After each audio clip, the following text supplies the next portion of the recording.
for electrophilic aromatic substitution reaction.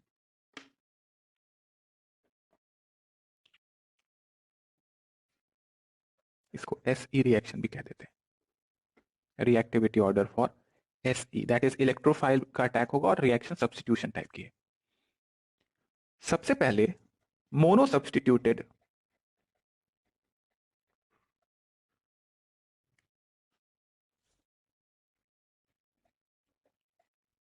Benzene की बात कर लेते हैं।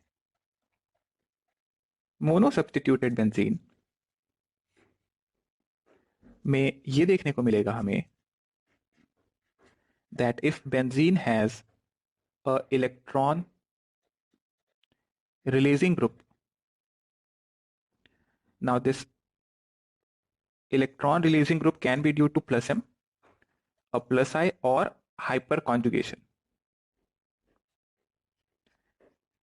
It is more reactive than a normal benzene, which is more reactive than a electron withdrawing group. ये electron withdrawing group हो सकता है माइनस M की वजह से या माइनस I की वजह से। सो बेसिकली हम ये कह सकते हैं कि जैसे जैसे इलेक्ट्रॉन डेंसिटी बेंजीन रिंग में बढ़ेगी वैसे वैसे रिएक्टिविटी भी बढ़ती चली जाती है। As the electron density in benzene ring increases, reactivity order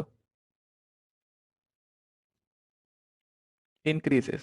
और ये होना भी चाहिए था, क्योंकि अगर हम मैकेनिज्म याद करें तो हर चीज का जवाब जो है मैकेनिज्म में ही होता है। अगर हम मैकेनिज्म याद करें तो इस पे बेंजीन रिंग में जो इलेक्ट्रॉन क्लाउड था इसका इलेक्ट्रोफाइल यानी इलेक्ट्रोफाइल का अटैक हो रहा था। तो ये इलेक्ट्रोफाइल का जो अटैक हो रहा था बेंजीन रिंग पे, ओके एरो की बात अलग है, बट हो तो अटैक इलेक्ट्रोफाइल का रहा है। ये इस वजह से हो रहा है ना क्योंकि यहाँ इलेक्ट्रॉन क्लाउड है बेंजीन के ऊपर में, ये पाई बॉन्ड का।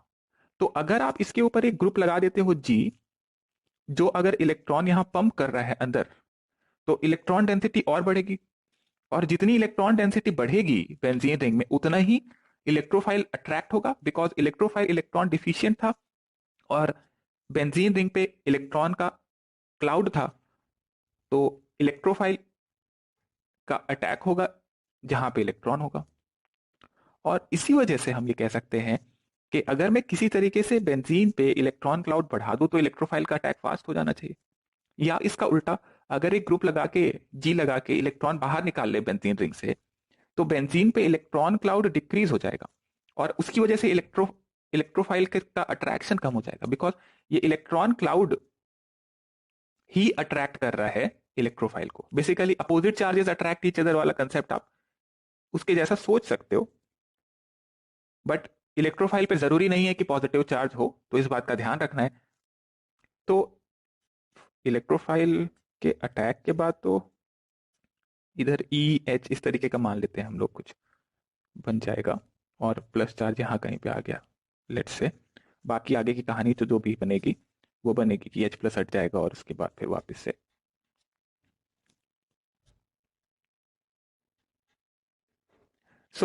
जो इलेक्ट्रोफाइल का अटैक था that was the RDS step, और RDS स्टेप पे ही आपको देखना होता है जितने भी रिएक्टिविटी ऑर्डर और रेट देखनी होती है।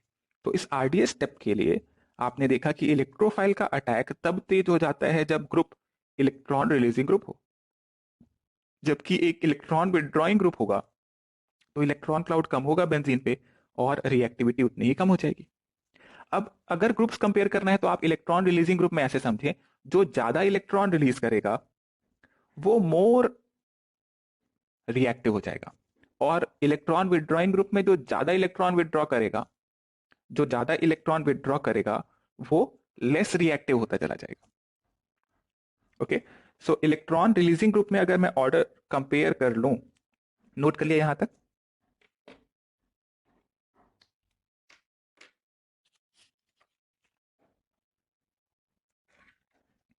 इलेक्ट्रॉन रिलीजिंग ग्रुप में अगर हम देखें, decreasing order, decreasing activation, of ring,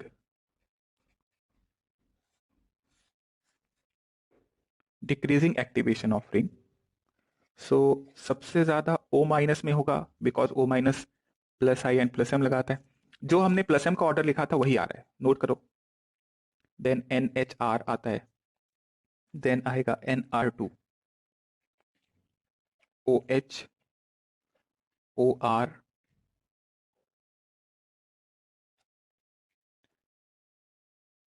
NH, C double bond OR, OC double bond OR। Then इसके बाद आता है R, alkyl group. Alkyl group में भी हम देखते हैं हाइपर कॉन्जुगेशन के हिसाब से 1 degree, 2 degree and 3 degree. Then इसके बाद आएगा PH, that is benzene ring. तीन का reactivity will be nearly equal to a pi bond.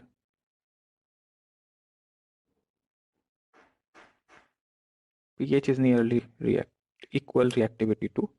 सो देखें, अगर आप ध्यान दो तो इसमें कुछ नया नहीं है। ये जो प्लस एम का ऑर्डर आप याद करोगे अगर, तो सेम ऑर्डर लिखा था प्लस एम का, मोर इलेक्ट्रॉन रिलीजिंग, मोर एक्टिवेटिंग। सीधे सीधे शब्दों में अगर मैं कहूं तो जितना ज्यादा इलेक्ट्रॉन डोनेट करने की एबिलिटी होगी उतना ही ज्यादा एक्टिवेट करेगा। एक्टिवेट करने का मतलब बेंजीन में इलेक्ट्रॉन क्लाउड को इंक्रीज करना। बेंजीन में इलेक्ट्रॉन क्लाउड को इंक्रीज करेगा तो रेट ऑफ रिएक्शन बढ़ जाएगा। इसको बोलते हैं एक्टिवेट करना। एक्टिवेटेड रिंग ज्यादा रिएक्टिव हो जाती है, और अगर इलेक्ट्रॉन आप बाहर निकाल लोगे, खींच लोगे बाहर, तो उसको बोलेंगे डीएक्टिवेट करना। जब आप रिंग को डीएक्टिवेट करते हो तो reactivity of benzene ring towards electrophilic substitution reaction decreases. तो जरा हम इलेक्ट्रॉन विदड्रॉइंग ग्रुप का ऑर्डर भी लिख लेते हैं।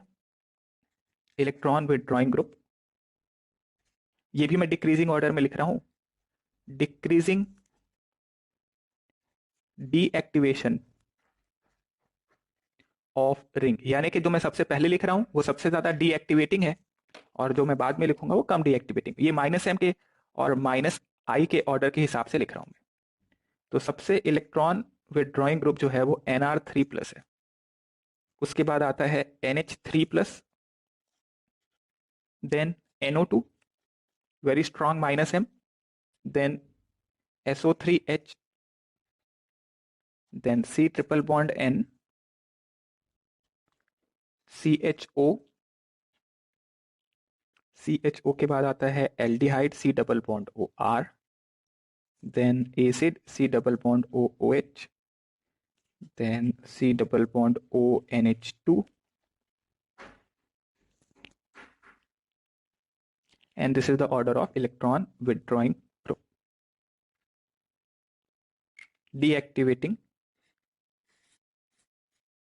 Deactivation of the ring.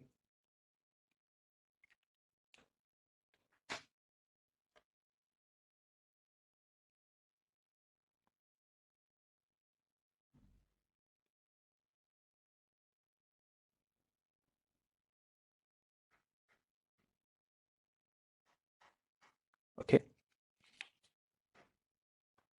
then बात कर लेते हैं orientation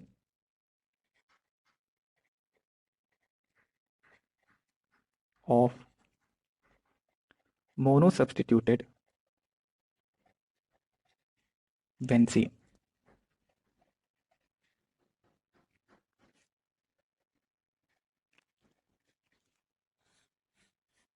Orientation of monosubstituted benzene can also be said to be regioselectivity of the benzene ring.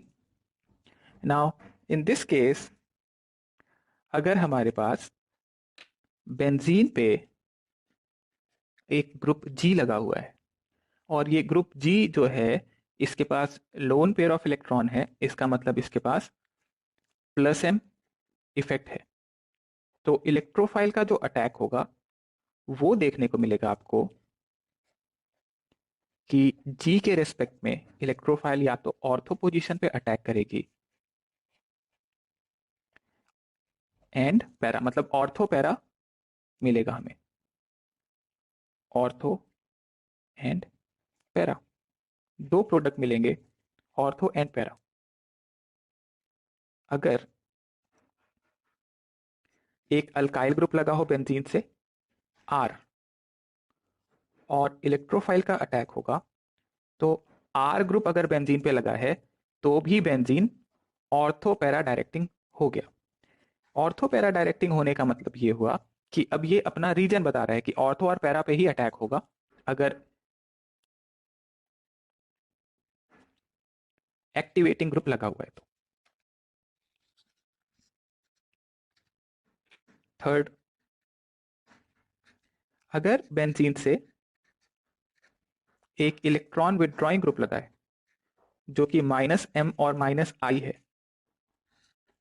तब इलेक्ट्रोफाइल का अटैक इलेक्ट्रॉन विथड्रॉइंग ग्रुप के रेस्पेक्ट में मेटा पोजीशन पे होगा।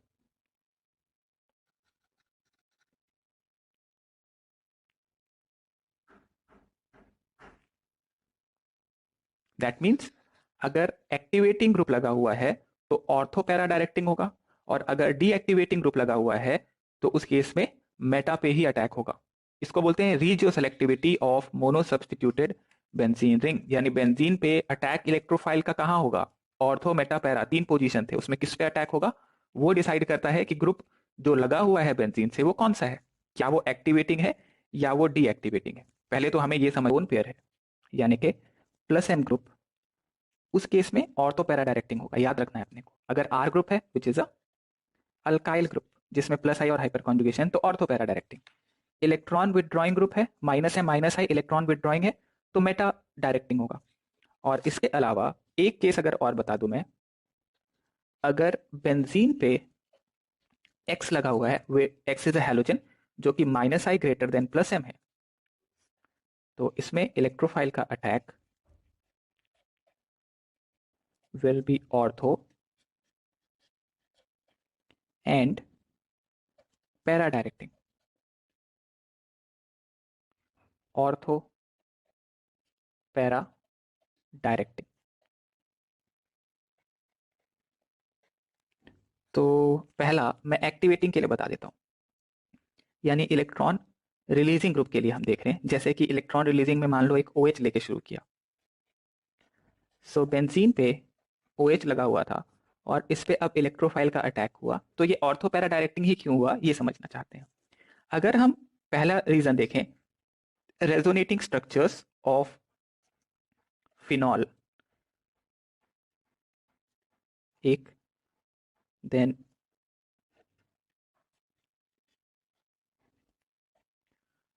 प्लस, नहीं यहाँ माइनस आएगा, ऑक्सीजन पे प्लस आएगा। नेक्स्ट रेजोनेटिंग स्ट्रक्चर आप साथ साथ ड्रॉ कर लीजिए, ये माइनस आएगा इधर और ये पाई बॉन्ड आ जाएगा इधर, माइनस यहाँ आ गया। नेक्स्ट रेजोनेटिंग स्ट्रक्चर,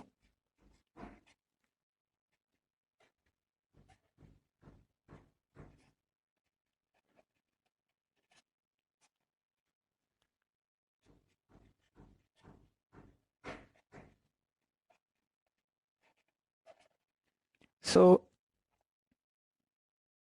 इसका रेजोनेंस हाइब्रिड देखिए जरा।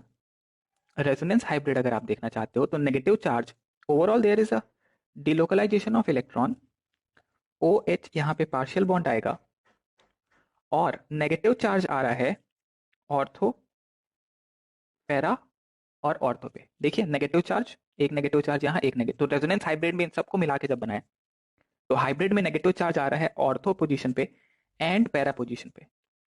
That simply means that due to electron releasing group that is plus I, plus M and plus I, या plus M greater than plus I और minus I जो भी होगा, the ring has more electron density at ortho and para position. Because ortho and para position पे comparatively electron density ज्यादा है और electrophile का अटैक इसी वजह से हो रहा है, because of the negative charge और electron density. So if ortho and para पे ज्यादा इलेक्ट्रॉन डेंसिटी है तो अटैक की टेंडेंसी भी ऑर्थो और पैरा पोजीशन पे ही बढ़ जाएगी। पहले यहां तक नोट करिए, और इसका एक और रीजन है, सेकेंड रीजन देखेंगे हम।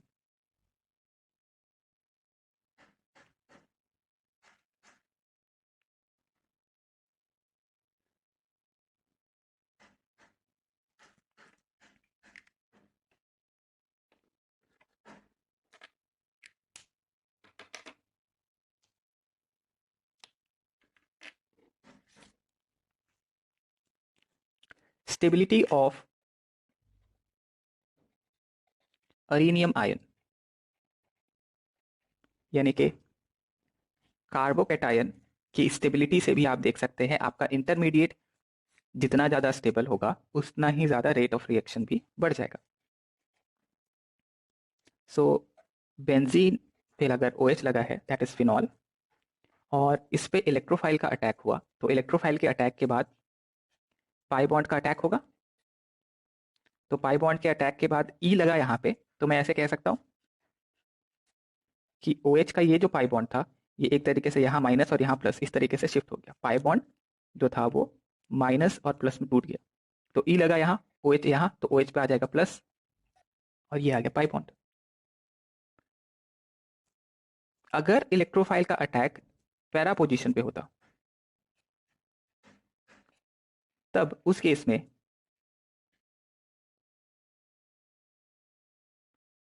पैरा पोजीशन पे यहाँ पे अटैक करा रहा हूँ, अगर यहाँ अटैक होता ई और एच, तो प्लस चार्ज आ जाता इस पोजीशन पे और पाई बॉन्ड यहाँ होता। देन मेटा पोजीशन पे अगर अटैक होता तब, तो मेटा पोजीशन पे अटैक होता तो ई यहाँ आ जाता, एच यहाँ आ जाता, और ये जो पाई बॉन्ड है इसका प्लस आ जाएगा इस पोजीशन पे। ये 3 केस बनेंगे। अब इन इंटरमीडिएट्स की स्टेबिलिटी देख ली जाए। तो फर्स्ट वन में जब ऑर्थो अटैक हो रहा है, this is para attack and this is Meta attack. अगर ऑर्थो अटैक हो रहा है तो ऑक्सीजन के जो लोन पेयर हैं वो यहाँ पे प्लस को स्टेबिलाईज कर देंगे। इस केस में देखें तो लोन पेयर यहाँ आता है, ये पाई बॉन्ड प्लस पे कॉन्जुगेशन में आ रहा है। इस केस में आप देखें तो lone pair then pi bond, lone pair यहाँ आएगा, पाई बॉन्ड यहाँ आएगा, इसके आगे ये प्लस तक पहुंच ही नहीं पाएगा। आप सोचे कि लोन पेयर यहाँ पहुंचा देंगे तो उसके लिए पाई बॉन्ड बीच में चाहिए, तो ये इधर आएगा, ये इधर आएगा, प्लस तक पहुंच ही नहीं पा रहा है। That means ortho and para attack में आपको ये देखने को मिलता है that this carbocation is stable carbocation, जबकि मेटा अटैक जब हो रहा है तो लेस स्टेबल कार्बोकैटायन बन रहा है।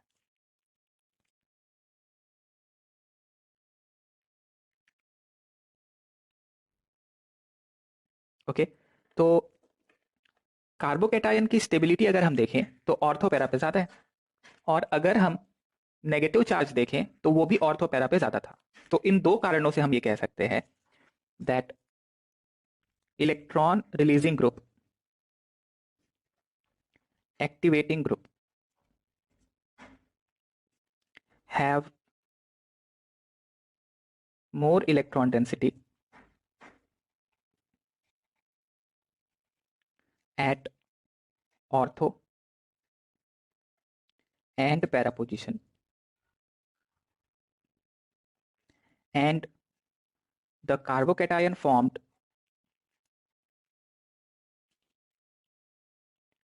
after attack of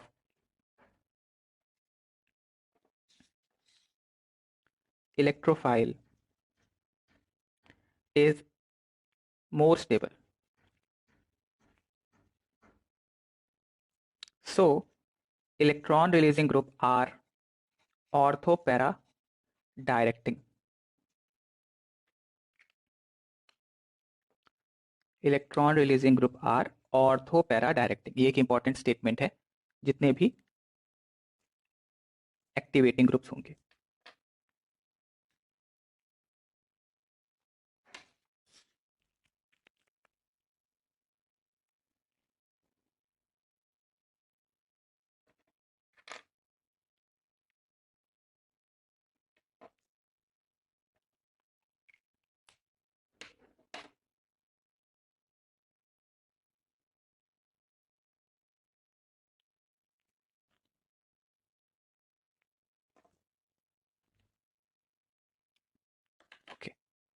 नोट कर लिया हमने।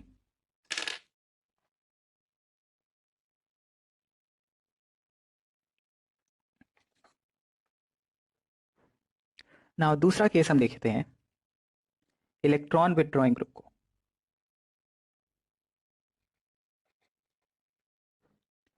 इलेक्ट्रॉन विथड्रॉइंग ग्रुप के केस में डीएक्टिवेटेड रिंग के केस में मेटा डायरेक्टिंग ही क्यों होता है, इसका अगर हम रीजन जानना चाहते हैं तो पहला रीजन, या एक हम एग्जांपल यहां पे बता देते हैं। सो बेंजीन पे अगर लगा हुआ है NO2 और इस पे इलेक्ट्रोफाइल का अटैक। ओके, सो इलेक्ट्रोफाइल के अटैक के बाद हमने ये देखा कि इलेक्ट्रोफाइल जुड़ जाता है at meta position. So if we talk about the resonating structure,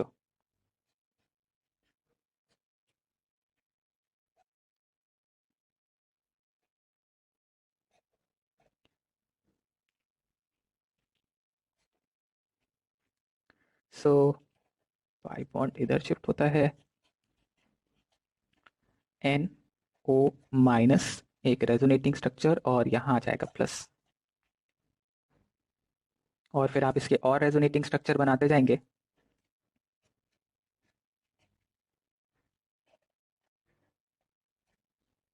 तो प्लस आ जाएगा इधर और फिर और रेजोनेटिंग स्ट्रक्चर, अगला एक रेजोनेटिंग स्ट्रक्चर जिसमें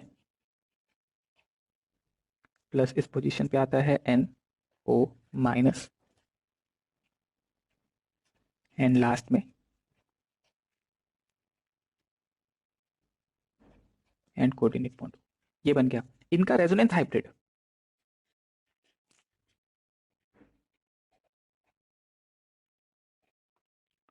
अगर NO2 को रहने दें, हम रिंग पे देखें तो आपको ये दिखाई देगा दैट ऑर्थो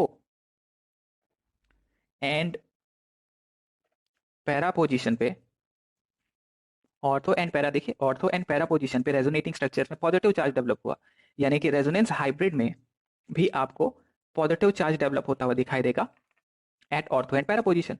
नाउ इलेक्ट्रोफाइल का अटैक तो इलेक्ट्रॉन को देख के हो रहा था, और अगर आपको ये पता चल गया कि ऑर्थो और पैरा पे इलेक्ट्रॉन डेंसिटी कम हो गई है, तो NO2 ने जो इलेक्ट्रॉन विदड्रॉ किया, देखिए वो इलेक्ट्रॉन विदड्रॉ ऑर्थो और पैरा पोजीशन से हुआ है, मेटा पोजीशन पे इलेक्ट्रॉन डेंसिटी में कोई खास अंतर नहीं दिखता है। सो हम यहां लिख सकते हैं कि अब जो अटैक होगा ना NO2 जैसे ग्रुप्स के रिस्पेक्ट में, तो वो मेटा पोजीशन पे होगा, बिकॉज मेटा पे इलेक्ट्रॉन डेंसिटी कम नहीं हुई, जबकि ऑर्थो और पैरा पे इलेक्ट्रॉन डेंसिटी कम हो गई। So we can write this indicates the ortho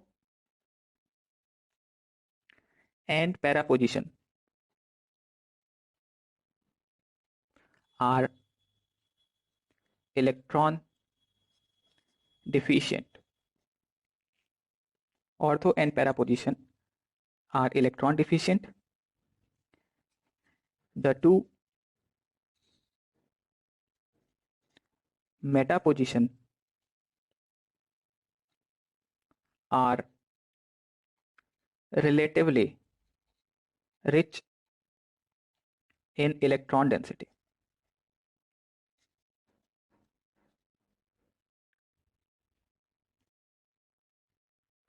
so resonating structure से हमने देखा इलेक्ट्रॉन डेंसिटी डिक्रीज हो गई ऑर्थो पैरा पोजीशन पे, बट मेटा पोजीशन पे अभी भी इलेक्ट्रॉन डेंसिटी ज्यादा है कंपैरेटिवली, तो इस वजह से मेटा पोजीशन पे अटैक इलेक्ट्रोफाइल इजीली करेगा, बिकॉज उसको इलेक्ट्रॉन डेंसिटी ही चाहिए था। It is a electron deficient species. Note करिए।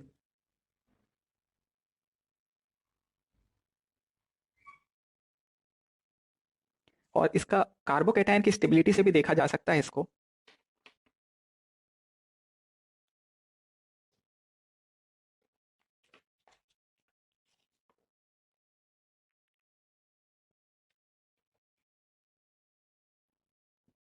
Second, stability of carbocation.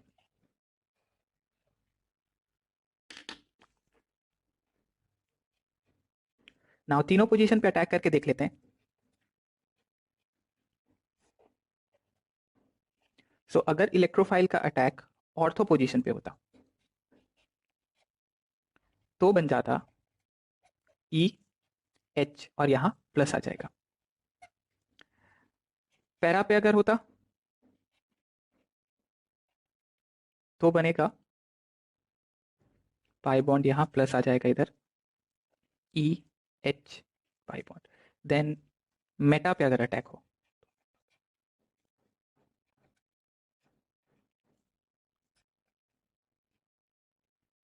और यहां आ जाएगा प्लस।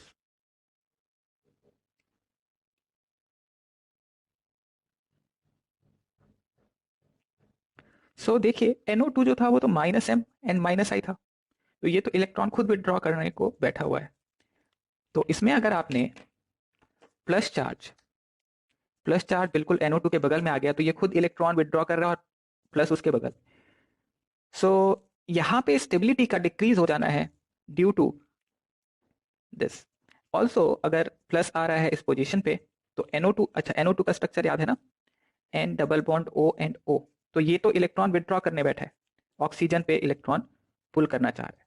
तो इधर से जब ये पुल करेगा तो ये बेंजीन रिंग से पुल करना है, बट प्लस चार्ज खुद इलेक्ट्रॉन डिफिशिएंट है, तो यहां से इलेक्ट्रॉन पुलिंग नहीं हो पाएगी।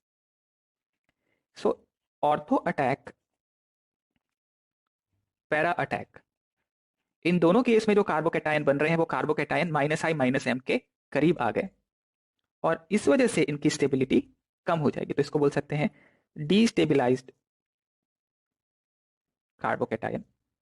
Where as the meta attack carbocation gives a stable carbocation.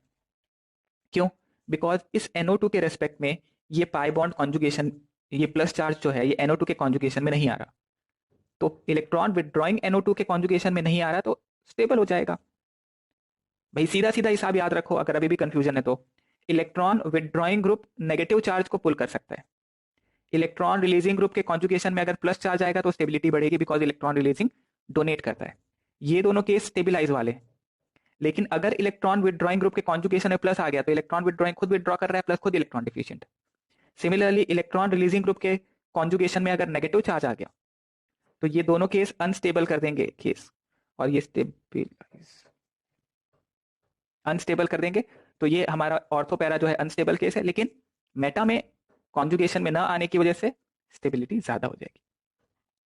So we can say that electron withdrawing group that is -m groups खास करके आर मेटा डायरेक्टिंग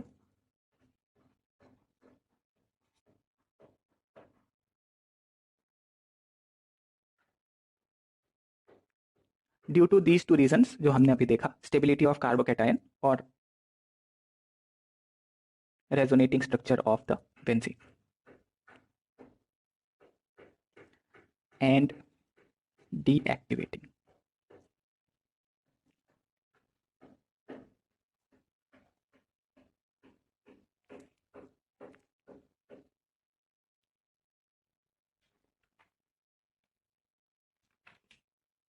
नोट करें।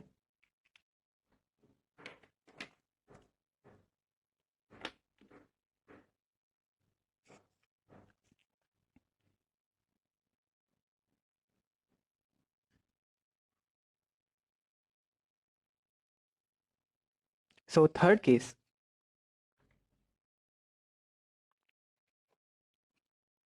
अगर group G -i greater than +m हो, -i greater than +m, तो एक case का बनता है ये डीएक्टिवेटिंग बट ऑर्थोपैरा डायरेक्टिंग। जो -i ग्रेटर देन +m वाले ग्रुप्स हैं वो हैं हेलोजेंस। हेलोजन में जैसे कि fluorine, chlorine, bromine, iodine, these are -i greater than +m। इसके अलावा N double bond O nitroso group, CH2X and CHX2, ये ग्रुप्स जो हैं इनमें आपको ग्रुप तो डीएक्टिवेटिंग है बिकॉज -i ज्यादा है, विड्रॉइंग ज्यादा है +m से, बट ये ऑर्थो पैरा डायरेक्टिंग हो जाते हैं।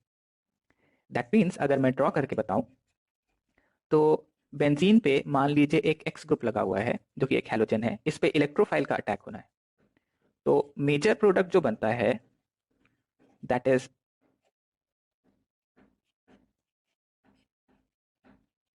even though even though x is minus I greater than plus m, which is a deactivating group, but this is orthopara directing. So these are known as deactivating but orthopara directing groups. कौन कौन से हैं ये खास तौर पे याद होना चाहिए। Halogens, fluorine, chlorine, bromine, iodine, इसके अलावा NO, CH2X, where X is a halogen and CHX2. okay. लिख लो यहाँ पे वर्ड्स में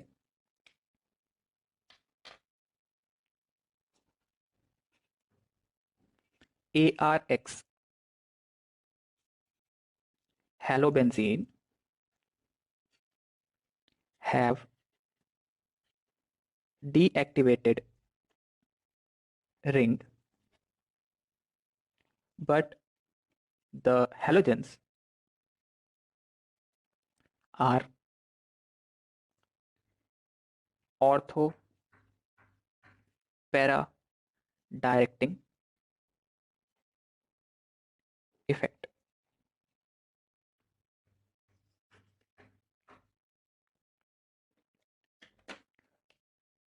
और इसका कारण हम यहां लिख सकते हैं, इसका रीजन होगा the halogen atom has lone pair of electron, so it can stabilize carbocation by plus M effect in orthopara attack.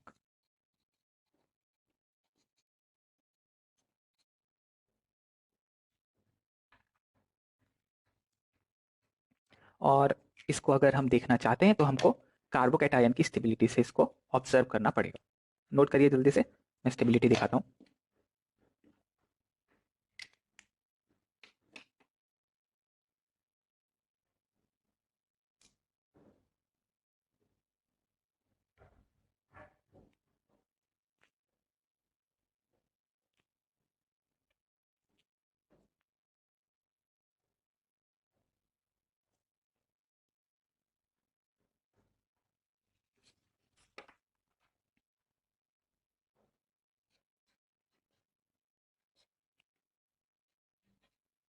So benzene पे अगर Cl ग्रुप लगा हुआ है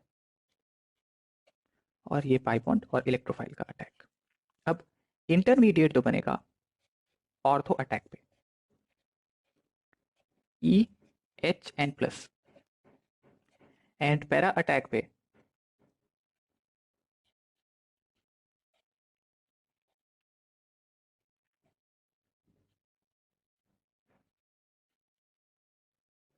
now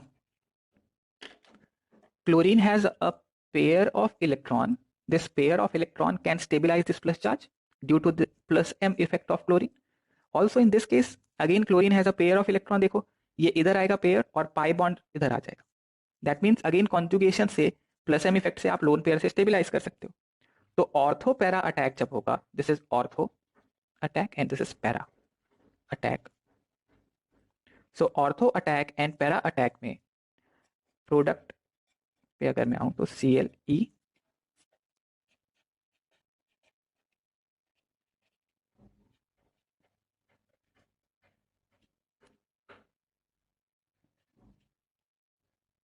and this is the final product. But do remember अगर हम reactivity compare कर रहे हैं तो क्योंकि ये डीएक्टिवेटेड रिंग है, तो एक नॉर्मल बेंजीन से अगर आप रिएक्टिविटी ऑर्डर कंपेयर कर रहे हो, रिएक्टिविटी ऑर्डर, तो क्योंकि Cl इलेक्ट्रॉन विदड्रॉ कर लेगा तो इलेक्ट्रोफाइल का अटैक ही स्लो हो जाएगा।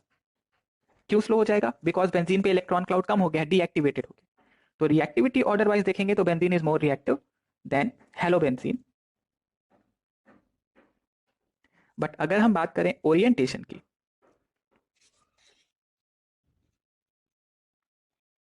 तो हमें ये दिखाई देगा दैट क्लोरीन और halogen are ortho para directing. Orientation और रिजियो सेलेक्टिविटी।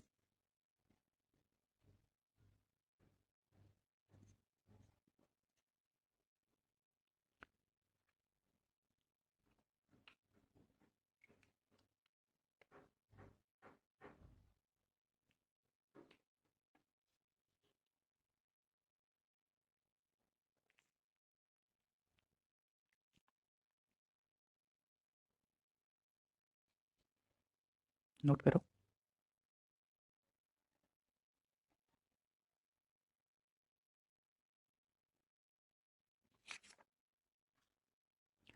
लास्ट बचा अल्काइल ग्रुप का फोर्थ। अगर अल्काइल ग्रुप है तो उस केस में हमें कैसे समझना है? So alkyl group is R, and R group में हम ये देखते हैं दैट इलेक्ट्रोफाइल का attack is ortho and para directing. So अगर हम एक एग्जांपल के लिए आर की जगह CH3 ले लें, which is plus I and hyper conjugation, तो पहला रीजन अगर हम रेजोनेटिंग स्ट्रक्चर बना के देखें,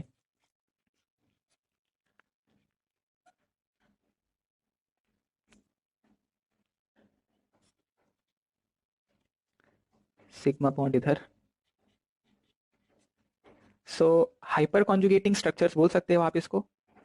H पे यहां आ जाएगा एक माइनस, पाई बॉन्ड शिफ्ट और H पे प्लस, और इसके और रेजोनेटिंग स्ट्रक्चर बनते रहेंगे। कुल मिला के हमको ये समझ में आया कि अगर ऑर्थो पे नेगेटिव चार्ज आया है तो ये माइनस चार्ज फिर डिलोकलाइज होगा, और इसका जो रेजोनेंस हाइब्रिड बनेगा उसमें delta negative charge ortho and para position पे आएगा due to hyper conjugation. Plus I and hyper conjugation में हाइपर कॉन्जुगेशन की वजह से डेल्टा नेगेटिव आ रहा है। प्लस आई की वजह से भी आएगा, but plus I is a distance dependent property. ये हुआ पहला रीजन। दूसरा, हम कार्बोकेटाइन बना के चेक कर सकते हैं। Okay,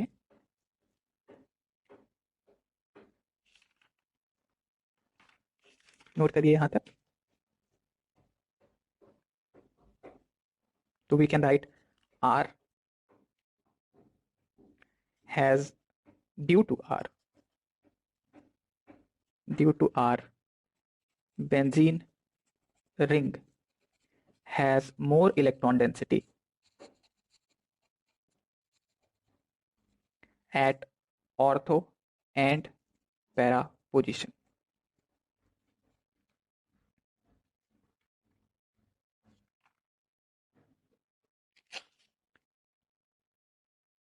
Then second reason, attack of the electrophile देख लिया जाए।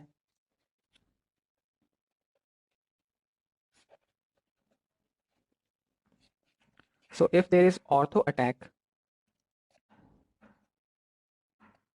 plus इधर आ गया, and if there is meta attack, नहीं para attack, EH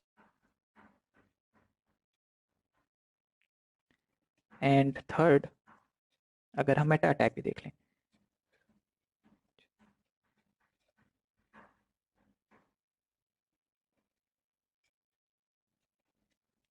ये तीन केस बनेगा। सो ऑर्थो एंड पैरा, इन दो केस में आप देखें कि CH3 के हाइपर कॉन्जुगेशन से स्टेबिलिटी बढ़ जाएगा, स्टेबिलाइज्ड कार्बोकेटाइन बनेगा। जबकि इस केस में आप देखें ये CH3 का हाइपर कॉन्जुगेशन में प्लस के नहीं आने वाला, so we can say that this is destabilised carbocation, और we can say that CH3 group या कोई भी R ग्रुप है अगर आपके पास इज एक्टिवेटिंग, एक्टिवेटिंग है तो रिएक्टिविटी इसकी बढ़ जाएगी बेंजीन से, activating and ortho para directing group